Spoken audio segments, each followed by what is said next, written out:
خوش نصیب ہیں وہ لوگ جو ماں باپ کی تکریم کرتے ہیں، ماں باپ کی عزت کرتے ہیں۔ میں نے کئی مرتبہ یہ بیان کیا ہے اور میں کئی مرتبہ بیان کروں گا۔ امام غزالی فرماتے ہیں ایک عمل ایسا ہے جس کی سزا آخرت میں تو ہے ہی ہے، دنیا میں بھی ضرور ملتی ہے، اور وہ ماں باپ کی نافرمانی ہے۔ اور ایک عمل خیر ایسا ہے جس کی جزا آخرت میں تو ہے ہی ہے، دنیا میں بھی ضرور ملتی ہے، وہ والدین کے ساتھ حسن سلوک ہے۔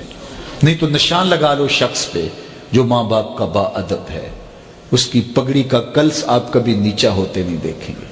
اس شخص پہ بھی نشان لگا لو جو ماں باپ کا بے ادب ہے، ساری زندگی آپ اسے رسوا ہوتے دیکھیں گے۔ ماں باپ سخت گیر بھی ہوں، ماں باپ کے مزاج میں تلخی بھی ہو، پھر بھی ان کے ادب کا دامن نہیں چھوڑنا۔ ماں باپ اللہ کی رحمتوں کا روپ ہیں، تو جنت اور عرش الہی پر نور میں ڈوبے ہوئے شخص کو اس صورت میں حضور نے دیکھا۔ اچھا، حضور نے بہت کچھ دیکھا، لوگوں کو عذابوں میں پھنسے ہوئے بھی دیکھا، لوگوں کو رحمتوں کے جھرمٹ میں بھی دیکھا، جنت کی بہاروں میں بھی دیکھا، وہاں محلات بھی دیکھے، حوروں کی ملکہ سے ملاقات بھی ہوئی۔ اس نے حضور سے تحفہ بھی مانگا تو کہا تجھے بلال دے دیا۔ نبیوں سے ملاقاتیں ہوئیں، فرشتوں سے ملاقاتیں ہوئیں، ہر کوئی مرحبا کہہ کے استقبال کرتا ہے، مسکراہٹیں بکھری ہیں، لیکن ایک فرشتے کو دیکھا کہ وہ کبھی ہنسا نہیں ہے۔ تو کہا جبریل یہ کون ہے؟ سارے تو ہنس ہنس کے خوش ہو کے عقیدتوں اور محبتوں کا اظہار کر رہے ہیں، لیکن اس کے چہرے پہ مسکراہٹ نہیں دیکھی میں نے۔ عرض کی یہ داروغہ جہنم ہے، اور جب سے اس نے جہنم کو دیکھا ہے اسے ہنسی آتی نہیں ہے۔ اللہ اکبر، منظر ہی ایسا ہے نا۔ فرمایا لو تعلمون ما عالم لضحکتم قلیلا ولبکیتم کثیرا، جو میں جانتا ہوں اگر تم جان لیتے تمہارے چہروں پہ کبھی مسکراہٹ ہی نہ۔ ویڈیو دیکھنے کا بہت شکریہ، نیکی پھیلانے میں ہمارا ساتھ دیجیے، ویڈیو کو شیئر کر کے دوسروں تک پہنچائیے اور ثواب دارین کے مستحق بنیے۔ بتاؤ، ماں کی خدمتوں کا بدلہ دے سکتا ہے؟ ماں کے پیار کا صلہ دے سکتا ہے؟ عرض کی گئی کہ میں اپنی ماں کو اپنے کندھوں پر اٹھا کر کے حج کروایا ہے اور سائی اور کعبۃ اللہ کا طواف کرایا ہے، اور حالت یہ تھی کہ اگر چٹان کے اوپر گوشت کا ایک ٹکڑا ڈال دیا جاتا تو وہ بھی بھن کے کباب بن جاتا، اتنی گرمی کی شدت تھی۔ کیا میری ماں نے میری جو خدمت کی، میری کفالت کی، مجھے دودھ پلایا، مجھے جنم دیا، تو میں نے کیا ماں کی خدمتوں کا صلہ دے دیا ہے؟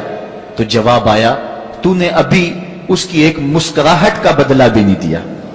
ماں جب ہنس کے دیکھتی ہے تو جنت کی ساری کلیاں کھل اٹھتی، اور بیٹے کی زندگی ماں کے اس ہنسنے سے جو ہے وہ عبارت ہوتی ہے۔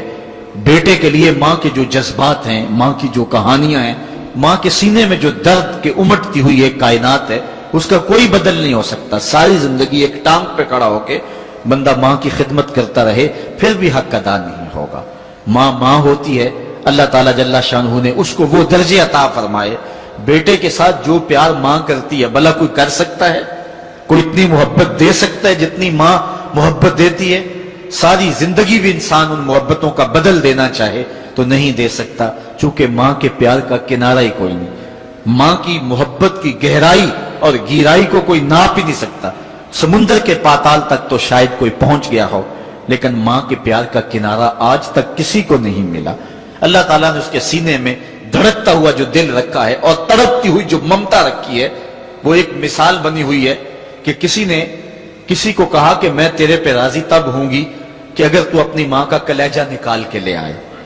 تو اس بدبخت نے اپنی اس محبوبہ کی خواہش کو پورا کرنے کے لیے اس اقدام کی تیاری بھی کر لی، اور جا کے ماں کا سینہ چیرا اور اس کا کلیجہ نکالا، اور اپنی اس محبوبہ کی خوشنودی کے لیے تیز تیز آ رہا ہے کہ میں اس کو دکھاؤں کہ میں نے یہ کارنامہ بھی سر انجام دے دیا اور یہ چوٹی بھی سر کر لی ہے۔ تو تیزی سے آ رہا تھا، راستے میں ٹھوکر لگی، جب گرا تو کہتے ہیں ماں کے کلیجے سے آواز آئی پتر چوٹ تو نہیں آئی ہے؟ یہ ماں کے پیار کا روپ ہے، یہ ماں کی محبت کا انداز ہے۔ دنیا والوں، ماں کی قدر کو ضائع نہ کرنا، ماں کے پیار کو اور اس کی محبت کا صلہ دے تو نہیں سکتے، لیکن ساری زندگی ماں کی نوکری کرنا اور اپنے